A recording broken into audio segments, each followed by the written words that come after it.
Hello,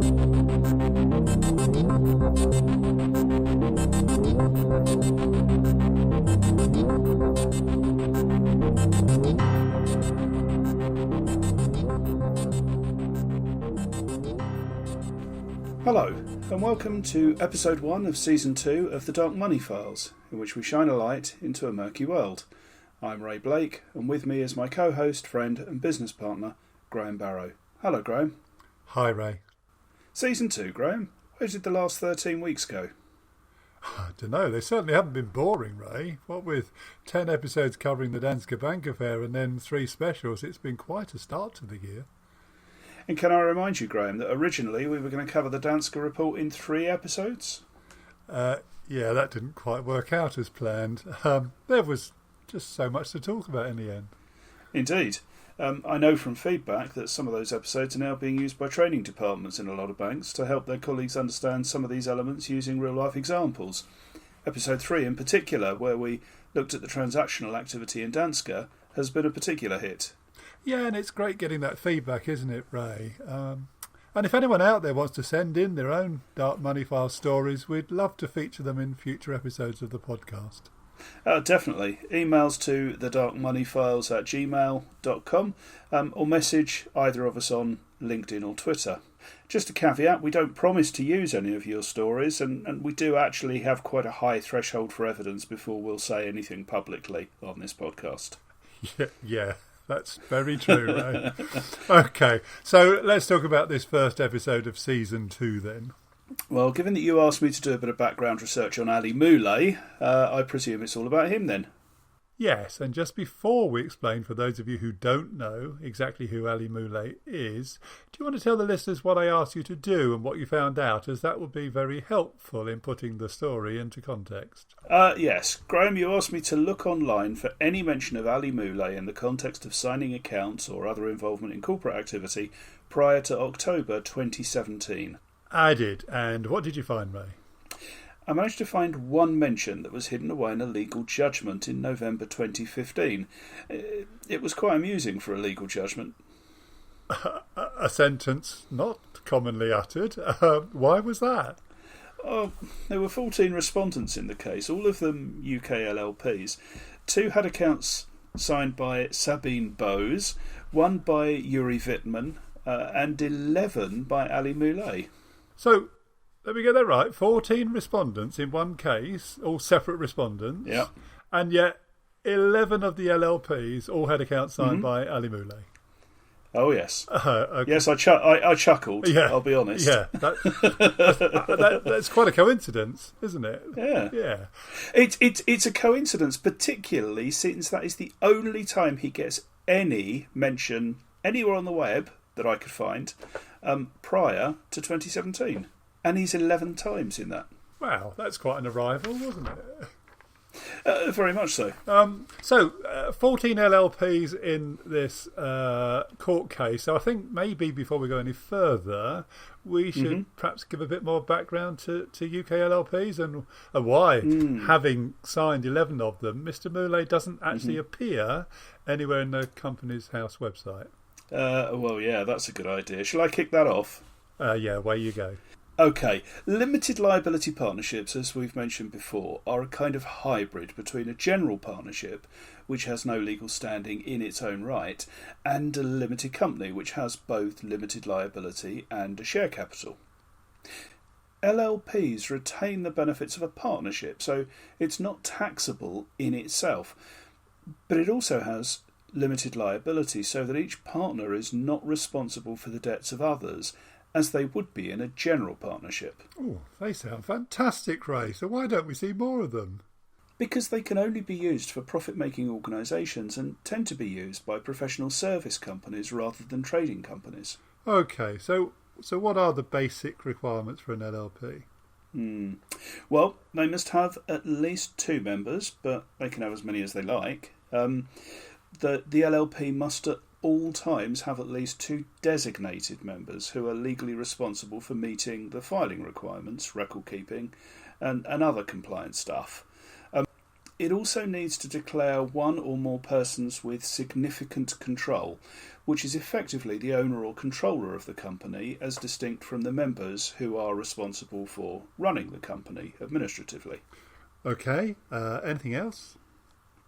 Well, they've got to have a registered office in the UK, but they can have overseas members who can also themselves be legal entities.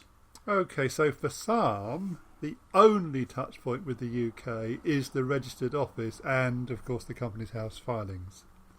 Yes, because a limited liability partnership isn't taxed as an entity, it doesn't need to file tax returns with HMRC. Okay, so Companies House maintains details of the designated members, the registered office, the person with significant control, and the partnership's annual accounts and other filings. Exactly. But what they don't do is record the name of the person who actually signs the accounts. Graham, they don't even require the signatory to print under their signature, although lots do. But you regularly find accounts where the signature is indecipherable and there's no name to go with it. I know, Ray, and it's testament to my somewhat obsessive nature that I have a folder on my desktop of screen grabs of every common signature I see which does have the name printed underneath. It's surprisingly helpful sometimes. I'm going to take your word for that, Graham. Thank you. Back to Mr. Moulaye. Other than this one court case, within which Mr. Moulaye figures quite prominently, I couldn't find much else.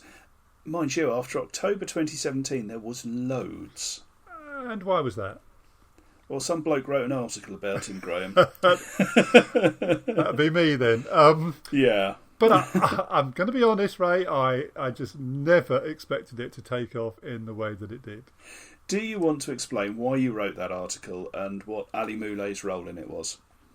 Yes. My starting point was looking at the role of UK LLPs in the Deutsche Bank mirror trade story, which we've referred to before.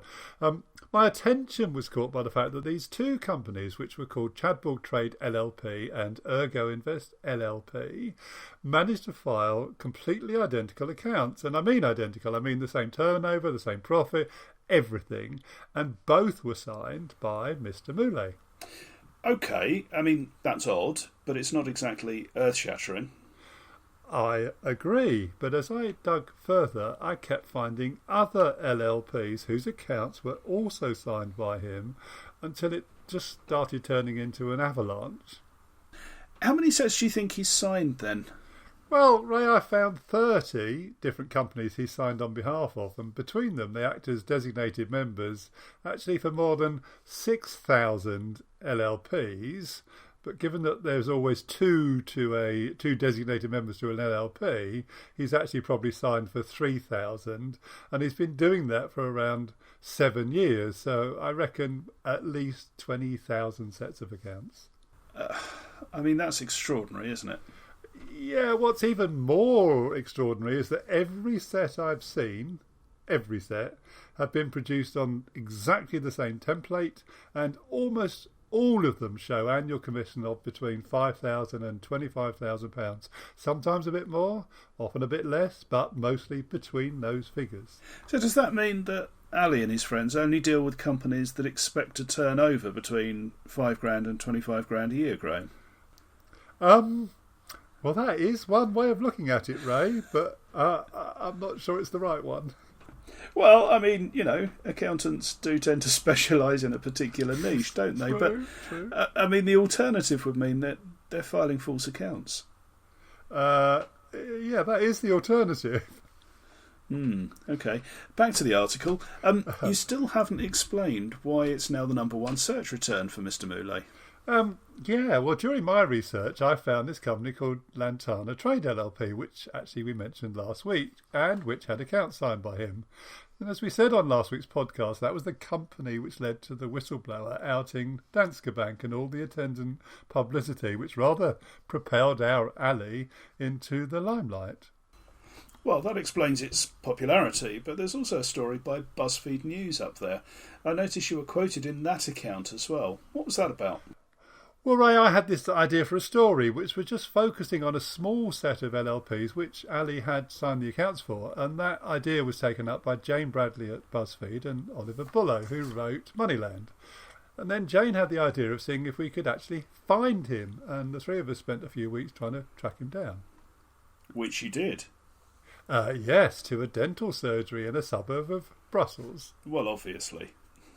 Well, yes.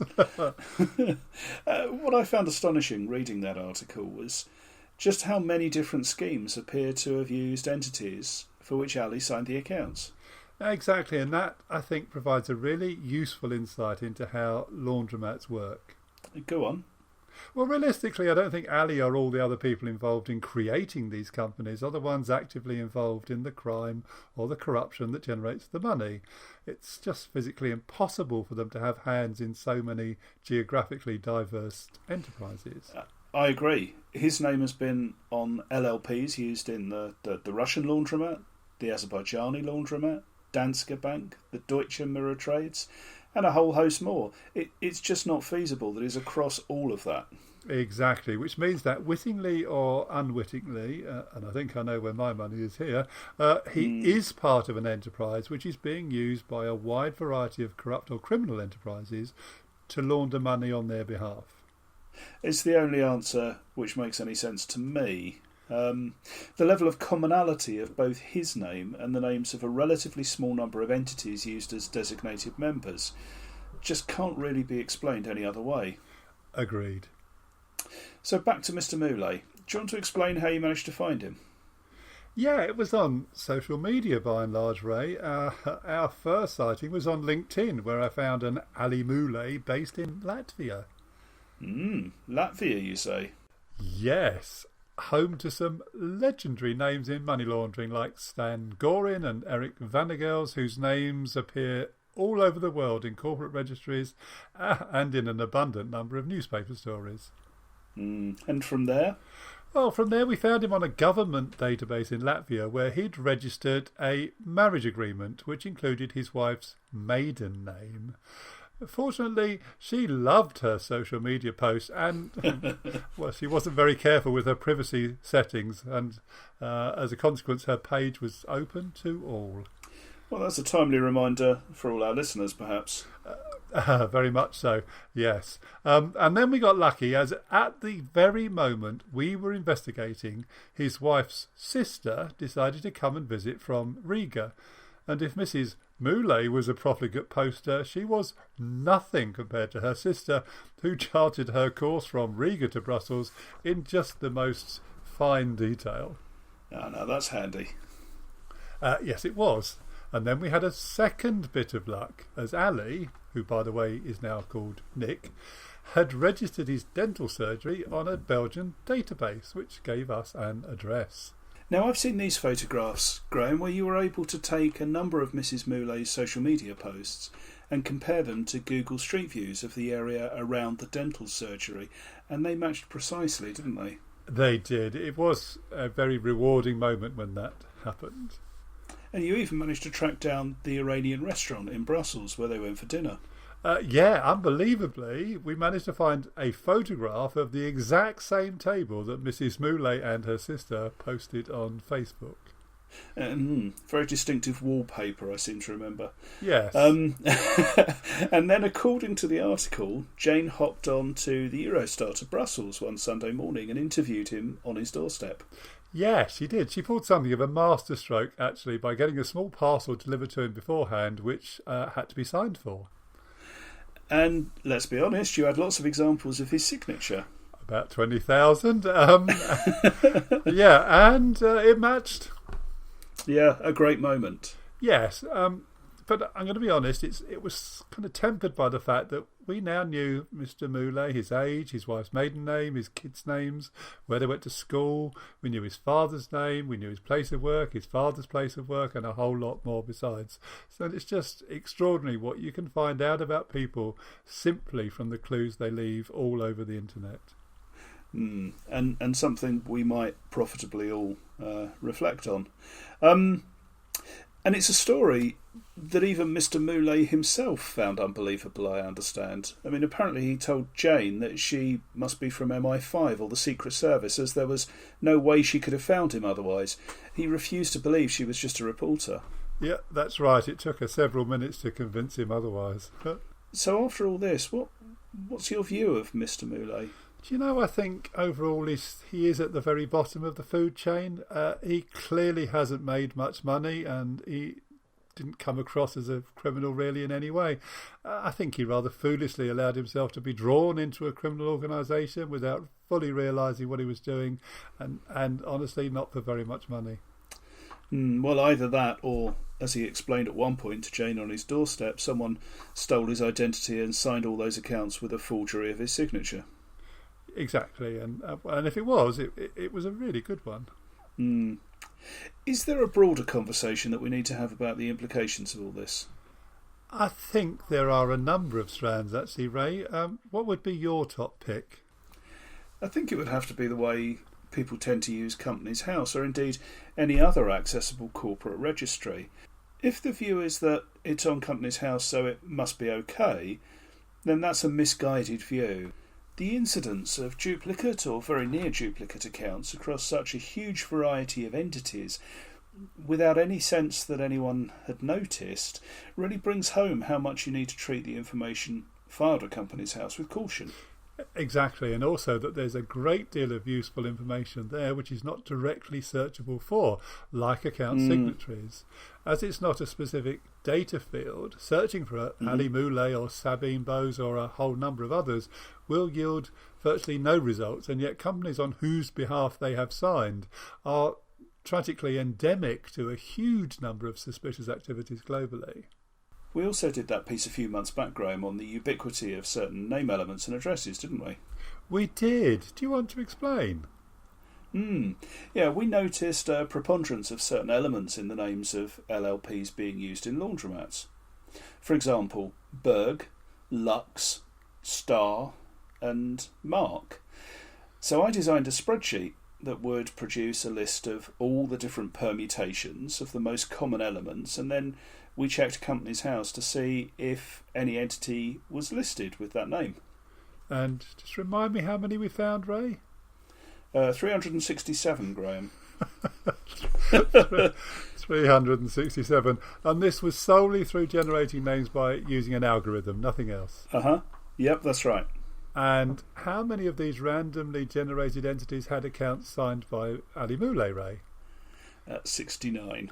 69. So Yeah. 20% of this entire population had accounts signed by the same person. It's worse than that, Graham, because Scottish limited partnerships don't have to file accounts. It's only the LLPs that have to. So how many of the 367 were LLPs, Ray? 155. So that means that nearly 45% of those required to file accounts were signed by Ali Moulaye. Yep. And we also found some common addresses, didn't we? Yes. Again, the rules are different for LLPs compared to SLPs, but for LLPs, looking at the addresses which are associated with Mr. Moulaye, we found a total of 77 entities registered to those addresses, which is almost exactly half. The reason for the discrepancy is that sometimes they weren't around long enough to sign accounts, and occasionally it was one of the other Latvians, like Stan or Eric, who did so. And I know this is not necessarily the easiest concept to put across in a podcast, but just to summarise, starting with a wholly artificial thesis that a small number of words, when combined together, would make the names of companies used in laundromats, we found a total of 367 companies, 155 of which were LLPs, and half of those were in one way or another associated with Ali Moulaye. Yes, and basically what we were doing was inventing new words and new names randomly, so actually we might have expected one or two hits, but not 367. No. But just to be clear, we don't think he was in any way the ringleader or organiser of this activity, just one of a number of people who had been encouraged to lend their name to the enterprise. Correct. But I think what it does show is that there is, without a doubt, a highly organised network which is producing entities which go on to be used in criminal activities, although we cannot say, and we're not necessarily alleging, that those who create the entities are knowingly involved in any criminal activity themselves. No, but I think we can point out that given the ubiquity of Ali Moulay's signature and the same designated members, they're still offering some sort of ongoing services, which means that they're not very careful in checking the figures supplied to them for their annual accounts filings, given their remarkable consistency across a massive number of completely different companies. Yes, which brings us back to October 2017 and my article. Yes, you also set me the task of finding a set of accounts signed by Ali Moulaye after October 2017 for a UK LLP, which he'd previously signed for. And did you? No. Every single one I found now bore the signature of someone called Kang Dong Hee, or a variant. Extraordinary.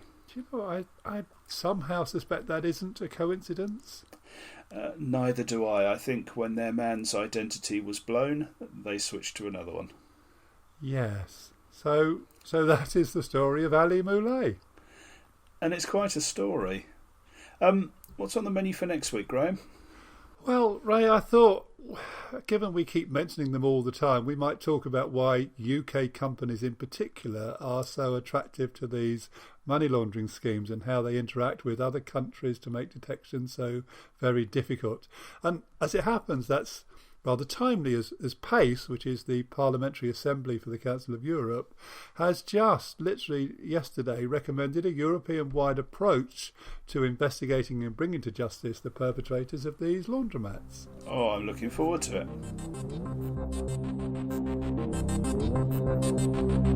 Thank you for listening to this episode of the Dark Money Files. We hope you enjoyed it. If you would like to listen to future episodes, please subscribe through iTunes, Spotify, or your normal podcast provider.